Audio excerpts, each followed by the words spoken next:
માંગરોળ તાલુકાના વાલેસા ગામથી મંગળવાર રાત્રિના એક ઘરમાંથી સબસિડીવાળું યુરિયા ખાતરનો જથ્થો પોલીસે ઝડપી પાડ્યો.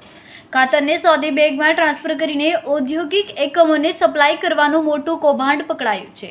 ગુજરાત રાજ્યની સ્ટેટ મોનિટરિંગ ટીમને બાતમી મળી હતી કે વાલેસા ગામે રોહિતવાસમાં સરકારી સબસિડીવાળું યુરિયા ખાતરનો મોટા પ્રમાણમાં જથ્થો સંગ્રહ કરીને તેનું ગેરકાયદે રીતે વેચાણ થાય છે, જેના આધારે રાત્રિને રેડ પાડી હતી અને ઘરમાંથી મોટા પ્રમાણમાં સરકારી સબસિડીવાળો યુરિયાનો જથ્થો મળી આવ્યો હતો.